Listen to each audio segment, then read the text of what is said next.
पर एक बड़ा इंटरेस्टिंग बट साहब मेरा तो ये मोस्ट फेवरेट टॉपिक है क्योंकि मैं ये सोच भी नहीं सकता था कि एक बंदा जो बाबर आजम को जेम्स बॉन्ड बनाने की तैयारी में है वो कभी बाबर आजम के अगेंस्ट भी बोल सकता है। हमने कल परसों सुना, बल्कि मैच में कमेंट्री के दौरान सुना, रमीज राजा साहब कह रहे हैं कि बाबर आजम जो है वो उनके कहने पर फ्लैट पिचेस तैयार की जाती थी। बाबर आजम, चूंकि मैं बीइंग पीसीबी चेयरमैन कोशिश करता था कि कप्तान की मर्जी को ही फॉलो करूं, तो फ्लैट पिचेस उनके कहने पर तैयार की जाती थी। हालांकि ये वो शख्स है जिन्होंने ड्रॉप इन पिचेस का शोशा पाकिस्तान में छोड़ा। अब इसका जो तासुर लिया जा रहा है सोशल मीडिया में, अब वो बहुत से सियाने बैठे वो ये भी कह रहे हैं कि रमीज राजा कहने का मतलब कि बाबर आजम डरपोक थे, बाबर आजम ने अपने स्टैट्स बेहतर करने के लिए फ्लैट पिचेस बनवाई। तो रमीज राजा साहब जब ओहदे पर थे तो बिल्कुल 190 एंगल तब्दील अब हो गए हैं ओहदा छोड़कर, और इन्होंने 3 साल इंतजार किया कि कब बाबर टीम से बाहर हो तो मैं फिर ये स्टेटमेंट दूं। आप क्या कहेंगे इस पे? देखिए, मेरा नजरिया उनको लेके ना थोड़ा डिफरेंट है जी। Being to me is a person who always plays to the popular opinion। वो गैलरी के लिए प्ले करते हैं और वो वही बात करते हैं जो की चल रही होती है ना, उसमें सही गलत का कोई ताल्लुक नहीं होता। आप घर के बड़े हैं, आप फादर हैं, आप चेयरमैन की पोजीशन पे है, आपका बच्चा जो है वो तेज ट्रैफिक वाला रोड पार कर रहा है विदाउट नोइंग के गाड़ी कहाँ से आ रही, तो आप उसे करने देंगे? ठीक है, आप उसे गाइड नहीं कर सकते। ठीक है, और जब पिच की बात आती है तो it's an entire team, it's an entire system, the result reflects on the world stage. आप किसी एक इंडिविजुअल की मर्जी की पिचें कैसे बना सकते हैं? ठीक है, अगर वो ऐसा भी किया है तो आप उससे ज्यादा कसूरवार है। और आपने खुद, इनकी एक वीडियो है अपने ऑफिस से, चेयरमैन ऑफिस से, जिसमें उन्होंने कहा था कि जी ऑस्ट्रेलिया की तो ये बॉलिंग है, हम वो वाली पिचें कैसे बना दें, हम ग्रीन पिचें कैसे बना दें। तो फॉर गॉड सेक ये नाम किसी का लेना, उस पे डालना, उसने कह भी दिया था तो जरूरी है कि मान जाए। और अगर उसी की चलनी है तो वही कैप्टन कम चेयरमैन बन जाता। आपकी क्या जरूरत थी? आप क्या कर रहे थे? आपने तो वैसे भी बाकी चीजें जो की हैं, अभी कल ये भी कह देंगे PIPJL किसी 19 साल के बच्चे ने कही थी तो मैंने करा दी थी। अच्छा राजा साहब, वैसे मुझे ऐसा लगता है कि अगर इस वक्त के चेयरमैन जो हैं वो ऐसी कोई स्टेटमेंट, ऐसी कोई बात करें तो समझ भी आता है, लेकिन ये बीइंग क्रिकेटर इनको पता था, जो जिस तरह से फील्ड में रह चुके हैं, ग्राउंड में रह चुके हैं, ये बहुत अरसा क्रिकेट खेले हैं, तो इतना आसान होता है किसी की बात इस तरह से मान लेना कि क्रिकेट की बेहतरी हो या ना हो, लेकिन आपके रिकॉर्ड बेहतर हो जाते हैं, गो फॉर इट। देखिए, इक्का दुक्का हमारे साबिक चेयरमैन है जिनको बात करने का, ये तो खैर बाकायदा कमेंट्री कर रहे हैं और तजियाकार हैं और टीवी एंकर भी हैं और कुछ कॉमेडी शोज़ में ही मैंने इनको देखा है। वो अजीब सा लगता है बहरहाल एक साबिक चेयरमैन का इस तरीके से मसलों के साथ बैठ के तो अपनी जो लाइट मोमेंट शेयर करना है। बड़े क्रिकेट बड़ा एक और तरह का खेल है, इसमें लोगों को बड़ा संजीदा होना चाहिए। और साबिक चेयरमैन वो तो इतना ऊपर चला जाता है, मुझे इतना दुख होता है। ये मेरे बड़े अच्छे दोस्त हैं रमीज राजा साहब, कि ये क्यों किसी का नाम लेकर बात करते हैं। और नॉट एट ऑल, आपका स्टेचर ऊपर जा चुका है, आप जनरल बात करें, आपके तो वर्ड ऑफ विजडम, और पढ़े लिखे हैं आप, आपका पस मंजर है। मुझे ये चीज़ें बड़ी अजीब लगती हैं। कभी किसी खास को, किसी को टारगेट करना, अपने सियादी उम्र के किसी नौजवान को या प्रमोट भी करना कोई ज़रूरी नहीं है इनका। इनकी बात है जैसे बायकॉट ने लते लिए हैं इंग्लैंड टीम के लिए, किसी कप्तान को इन्होंने क्रिटिसाइज़ किया। अभी टेलीग्राफ में जिनका आर्टिकल छपा है कि ये तो भाग गए, इनको पता ही नहीं अटैकिंग क्रिकेट कैसी होती है।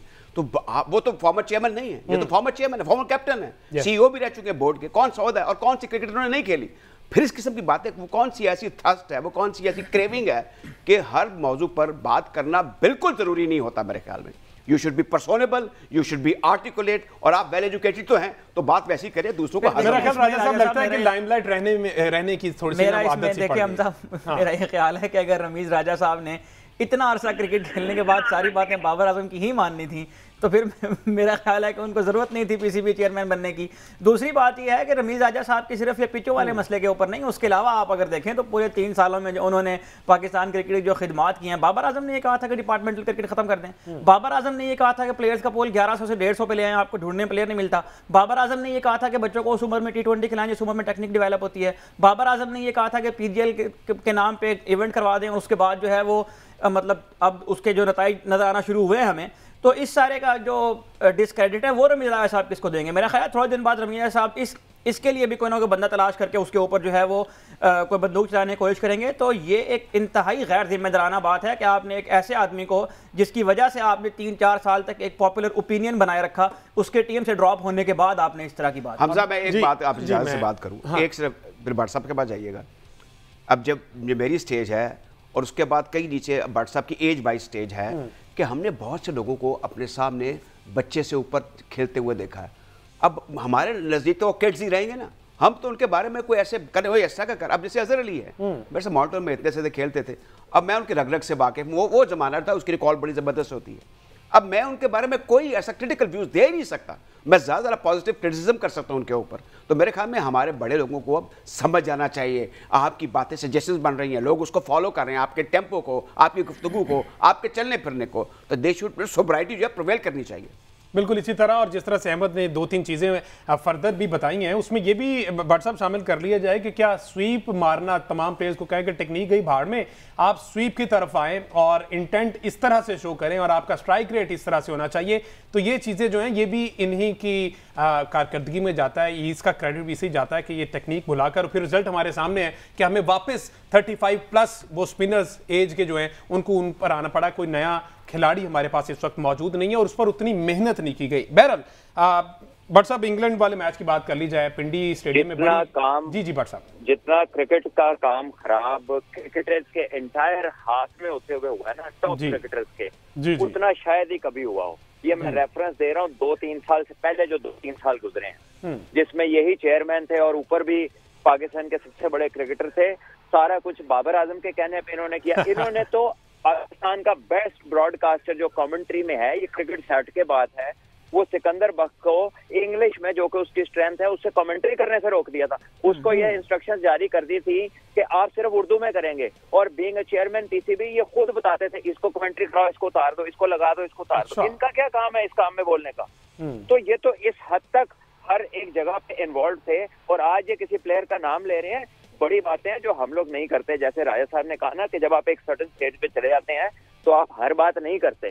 तो लेकिन इनको भी ख्याल करना चाहिए कि अल्लाह ताला ने इनको इज्जत दी है, जिस जगह पर भी है वो एक इज्जत वाला मुकाम है, but he has to get his act together now. He can't be all over the place talking left, right and center के जो मुंह में आया बोल दिया, ना वक्त देखा, ना सामने वाला बंदा देखा, ना अपने टेंशन देखे, और बस जो दिल में आया वो कह दिया। और इससे हो कुछ नहीं रहा, कोई बंदा इससे इफेक्ट नहीं हो रहा, सिर्फ इससे वो खुद रिवील हो रहे हैं। बिल्कुल। अच्छा भट्ट साहब, आपका कमेंट लेना चाहूँगा। इंग्लैंड ने 2 दिन पहले ही जनाब टीम अनाउंस कर दी। ये रवैया जो है पाकिस्तान क्रिकेट का हुआ करता था, लेकिन विकेट को डेफिनेटली थोड़ा बहुत रीड करके उन्होंने कर दिया। रेहान अहमद को टीम में शामिल किया गया, गूस एटकिंसन जो ब्राइडन कास्ट थे ना, उनको ड्रॉप कर दिया गया। तो सिचुएशन पिंडी को, चूंकि आप यहाँ पे मौजूद नहीं है, लेकिन जो खबरें आप तक आ रही हैं, कितना को आखिर बदल लिया होगा कि उनको भी एक और मजीद स्पिनर ऐड करना पड़ा?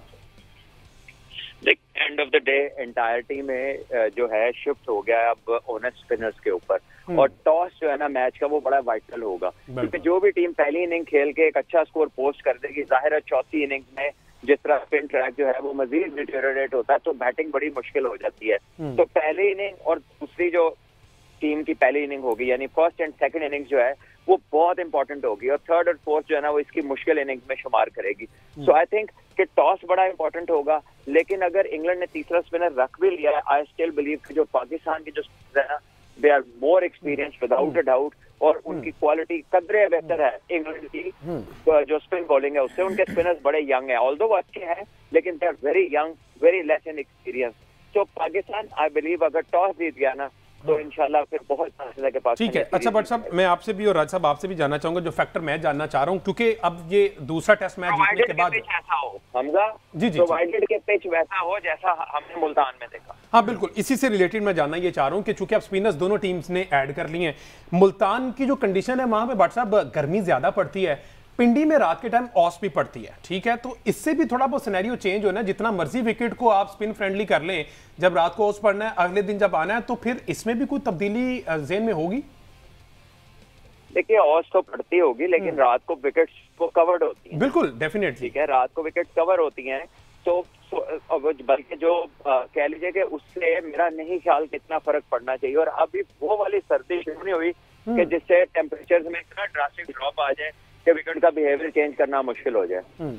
बट राज साहब, सीमर को लाना चाहिए फिर साथ, अगर देखिए बिल्कुल इस चीज़ की अच्छा ज़रूरत है। दूसरी अभी ये जो आपने उमर सीधा स्पिनर्स की बात की ना, ये स्टिग्मा इनके ऊपर प्रीवियस इरा में लगा था, ये बूढ़े हो चुके हैं। अच्छा, मुझे ये इस चीज़ का एहतमाल था कि साजिद के बारे में ख़ास तौर पे जब वो फाइनल डे जब हमने मैच जीतना था 4th डे, तो मुझे यूँ लग रहा था कि अगले दिन ये कहीं थक ना जाएं, लेकिन मैं उनकी डेडिकेशन और डिटर्मिनेशन को सैल्यूट पेश करूँगा। दूसरा ये कि इंग्लैंड जो है, पंजाबी में कहते हैं पगल हो गए थे, वो इसलिए कि उन्होंने ये सोच लिया था, जिसका भी हमने पार्टली जिक्र भी किया, कि स्वीपों से सारा मैच बचा लेंगे हम। कभी ऐसा नहीं होता।